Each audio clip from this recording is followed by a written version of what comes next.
APC World fans, Adam here with Gordon. And Gordon, you know the full picture on Ryzen 7000 between you reviewing it, our sister site reviewing it, all the other reviews on the internet, all sorts of goodness. But we just found out the information about Intel's 13th gen. What is the TLDR?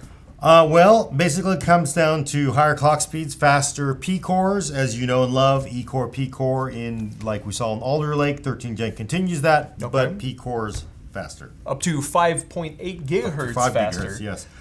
Also, more E-cores. Intel basically went to Oprah, said we need more E-core. She said, you get an E-core, you get an E-core, everybody got E-cores. So there's just a ton more E-cores going around. Double. Yeah. 4 E-cores to be exact on every range, right? Yeah. And then... oh no, at the top end you get 8 E-cores for the Core i9. Okay. 8 more. And also larger cache, larger L2 cache. So you're getting 2 megs per P-core and 4 megs per E-core cluster. Interesting. Okay, and as a part of this, there's three parts that they're announcing today. What are those parts and how do those look? Number one, let's go in reverse order because this is a biggie, very exciting. Core i9 13900K, 24 cores, so basically 8 P cores plus, my God, what is that? 16 E cores. I'm not good at math, but I'm going to trust you on that one. Up to 5.8 gigahertz on this part. Okay. Also 600 megahertz higher turbo boost in the middle. And is that Jan Brady? The Jan Brady. Intel Core i7 13700K, 16 cores now. Basically 4 more E cores, up to 5.4 gigahertz and 400 megahertz turbo. Wow. Okay. And on the low end? On the low end is actually the one that I'm actually very excited about because personally I thought the Core i5 12600K basically destroyed Ryzen 5000 at the time, Ryzen 5 that is. And you're basically getting the Core i5 13600K 14 cores. So previously you got 10 cores, you're now getting 14 cores in the i5 up to 5.1 gigahertz, 200 megahertz turbo over the older version. Okay. So, a lot of cores. Yeah, a lot of cores to go around, a lot of megahertz to go around. Did they talk about performance? Yeah, so, again, you always have to take all vendor claims with a grain of salt, but let's be honest, these things are combed over by lawyers. Lawyers don't let you have any fun, make stuff up, unfortunately. There's some very bold claims. Definitely an uplift in gaming. Leadership, they're basically 6%. Some games are showing, look, Marvel Spider-Man up to 58%. Riftbreaker, there's just a lot of really high frame rates. They're basically saying up to 24% better gaming performance. At 1080p. At 1080p, of course. Also, I will note this is versus existing Ryzen 9 5950X, as well as their own Core i9 12900K. Apparently, AMD was rude and did not send them a sample of the Ryzen 7000 before they put it on sale. So, and we already know the testing of the Ryzen 7950X. Go watch that video. It's a great one. In the same time, give it a thumbs up. Smash the bell icon, subscribe, all that fun stuff for more videos. But, we can kind of extrapolate a little bit. So right now they're saying it's 24% better, but if you kind of take that in there, obviously it's going to shrink down a little bit with the Ryzen 7000, right? I think with Ryzen 7000, it's going to get a little closer. And then also remember the same problem with AMD. They'll say, hey, here's 40 games. We average it out. We're this much faster. Intel's doing, hey, here's 40 games. We average it out. We're this much faster. Well, if you looked at both of them, you're not going to always find the same games in there. There's 50,000 games and apps in the Steam library, not counting Epic, not counting EA. There's just so many different stores and different games. It's a little hard to make the game performance, really. But generally, if you're going to push the clocks that hard, more cache, the core is probably not as much, but just pushing the clock speeds higher. Remember, they're saying up to 5.8 and even 6 gigahertz, but not in the parts you're seeing today. That generally is going to get you more gaming performance. Yeah, probably, for sure. Okay, well then what about content creation though? Because that's what I'm a little bit more excited about. Yeah, same thing there. The The core counts may help a little bit more because depends on what you're doing in the creator workflow, whatever you're doing, multitasking, whatever applications you're running. The signed off lawyer claim by Intel today is up to 34% faster. Okay, all right. Well, which things did they test in for content creation? Well, for example, Puget Bench Photoshop overall, they're saying 33% versus a Ryzen 9 5950X. Again, Intel did not get the new Ryzen 9 7950X because AMD is being rude. How rude? How rude? Just rude, not sending one over. So, but they're saying 33% against Ryzen 5000, 16% in Premiere Pro in Adobe Premiere Pro using Puget Bench. After Effects Puget Bench 34%. Again, very, very decent. This is one I don't really use. I haven't used it. Is AutoCAD Catalyst. Total Index 47%. Okay, well obviously that's a pretty good number. I don't think you're going to see that everywhere. And Autodesk Revit Model Creation 69%. You basically take all that up, you add it up, use special math they use in all marketing departments. I guess that somehow equals 34%. Huh. Okay. Well, I guess these look like competitive numbers. What about pricing? Is it competitively priced? We don't know. Oh. I mean, that is one problem is, so as of when we're recording this today, we do not have the price. Hopefully we will have it soon. So hold up, Gordon, from a couple days ago. We actually do have prices in. Hot off the presses, here we go with the prices. The 13900K comes in at $584, which is no increase over the 12900K. The 13700K comes in at $409, which is no increase over the 12700K.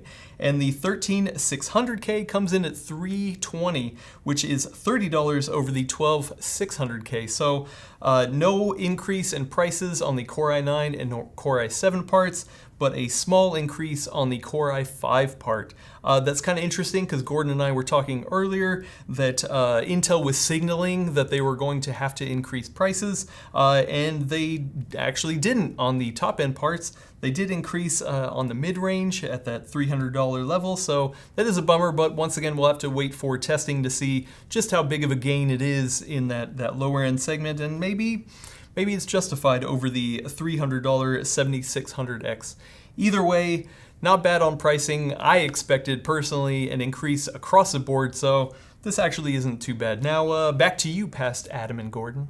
Also quite interesting that I saw in there is that Intel is kind of taking a page out of the Eco Mode playbook that we saw with Ryzen 7000, and they're going to kind of do that same thing. What are their claims around Eco Modes?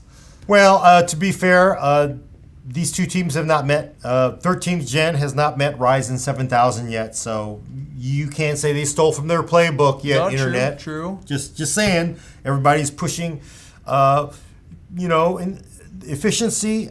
One thing they're saying with 13900K, though, this is the bold claim. We'll have to see when we get it.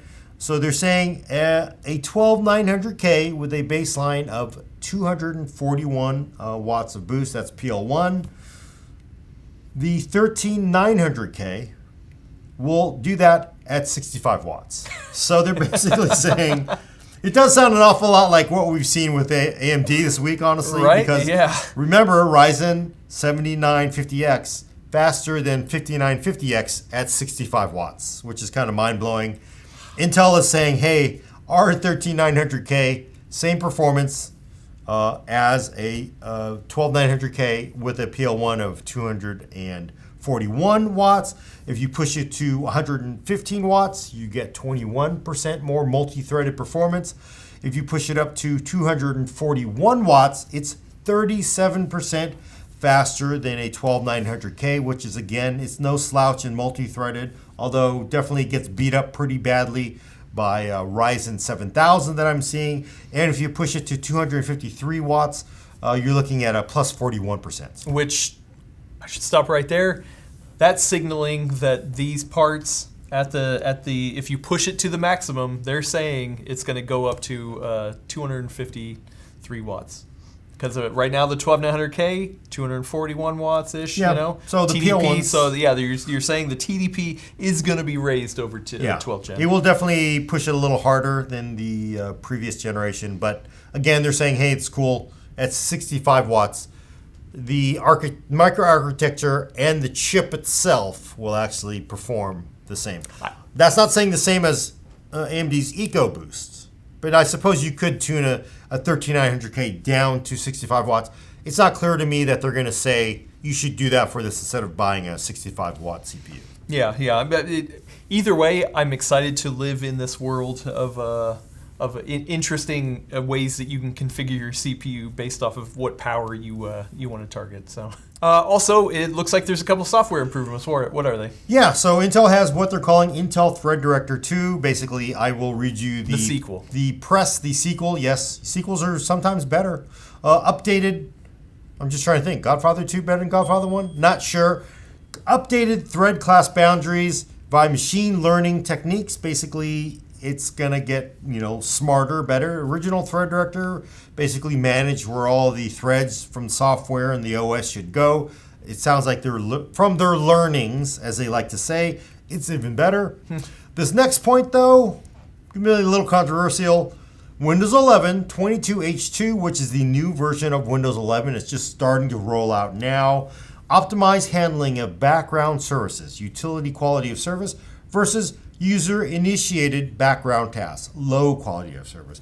Basically, it sounds like with Windows 11 22H2, so the latest version of Windows 11, which is free to everybody who can get 11, the new 13 Gen should actually manage those background processes better.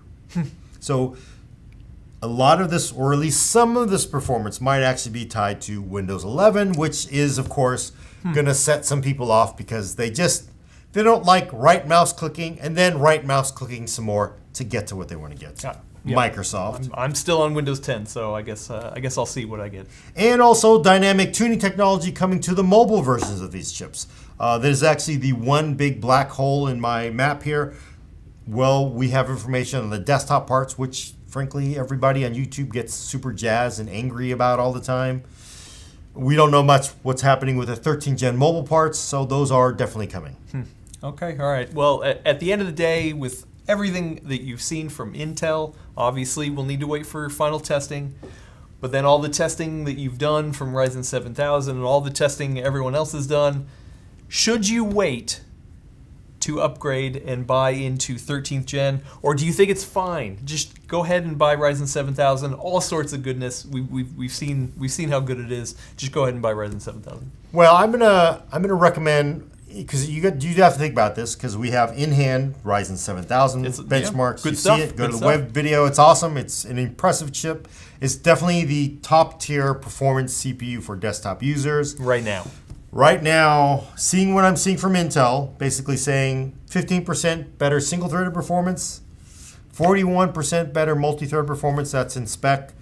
But I would guess, I would wait. If it were me, and the thing that's interesting now for AMD is because they don't have the old, you've already got your AM4 socket. So you don't have to replace everything. Going from AM4 to AM5 means if you're an existing AMD customer, you got to move. So you have to sort of break. That is kind of gone. I would wait because honestly, you could be doing a clean build if you're coming from an older Intel socket or if you're coming from an older AMD socket. If you got a 12th gen, you're probably not going to upgrade anyway. But you're really looking at a new build and you're looking at 15% single threaded. If that holds up, I'm going to say Intel's going to outperform AMD in lightly threaded tasks. In multi-threaded tasks, I think it's going to be basically dead even again when we get to 13th gen because, hey, this is a big uplift, 41% over 12th gen, but Ryzen 7000 is about 40% faster than 12th gen too. So it might be kind of dead even on multi-threaded tasks, but lightly threaded is very, very important. Yeah, but AM5, the AMD says it's going to support it through at least 2025. Any mention in being able to drop a 14th gen in the same socket? We have no news, zero news. But it is interesting. I will point out that it was said, it's been reported out of the press tour they did in Israel. Intel said, you know what, we weren't going to make 13th gen, but we were afraid the brand new stuff, the tiled architecture, really, really advanced Meteor Lake that's coming next year, 14th gen, we have to have a hedge against that. If it doesn't work out, and actually since they've said it's working out, we're coming back, we're going to be giving everybody a hard time with 14 gen, but they said we weren't going to make 13 gen. But so they're here with it anyway. It kind of made me think like, if they said they weren't going to make 13th gen, would that have meant Alder Lake would have been the only CPU in that socket? And that's been pretty rare for Intel. In fact, I can't think that would be the exception to the rule. So it almost makes you think, again, Intel has never said that 14 gen will drop into current motherboards. But if 13 gen wasn't going to happen, does that mean Meteor Lake would have gone into 12th gen in socket? The current 12th gen socket? Because it makes you wonder. I don't know. But you do know that Intel never says, because the lawyers are no fun about this stuff, because you got to guarantee if it's going to happen. AMD has said, we're going to do it. You buy AM5, we're going to see you at least, 2-3 generations, probably? 2 or 3 years anyway. Yeah, okay, interesting. Okay, all right, well, I guess it sounds like we should wait. Sounds like it's worth it to wait just to see full performance and pricing. Unless, you know what, you just want to go Team Red, Yeah, that's fair. You can do it. Yeah. You can do that. I just think that generally, if you want to make a decision, it's always better to wait to be fully informed. And the fact that they're talking about it means it's not that far away. So you're probably going to see benchmarks on it sooner rather than later. So we're not talking waiting into next year. It's going to be soon. Okay. Can you just wait a little bit? That's what I told my daughter. It's like, you know what? You waited all this time. You don't want to buy the iPhone 13 right before the iPhone 14 comes out. And she waited and waited and did it. So she almost couldn't do it. We did it though. Okay, good for her. She got an iPhone. Yeah, Okay, yeah. yeah, good, great. Thank you everybody for watching this. I guess we'll know more soon. Hopefully, be sure to subscribe because Gordon will be testing that. We will be doing a lot of coverage around that for sure. Thank you, Gordon, for walking through this with me. If you have any questions about whether you should upgrade or not, put them down in the comments. We'll be in there and try to help you figure it out. So thanks everyone. See you later.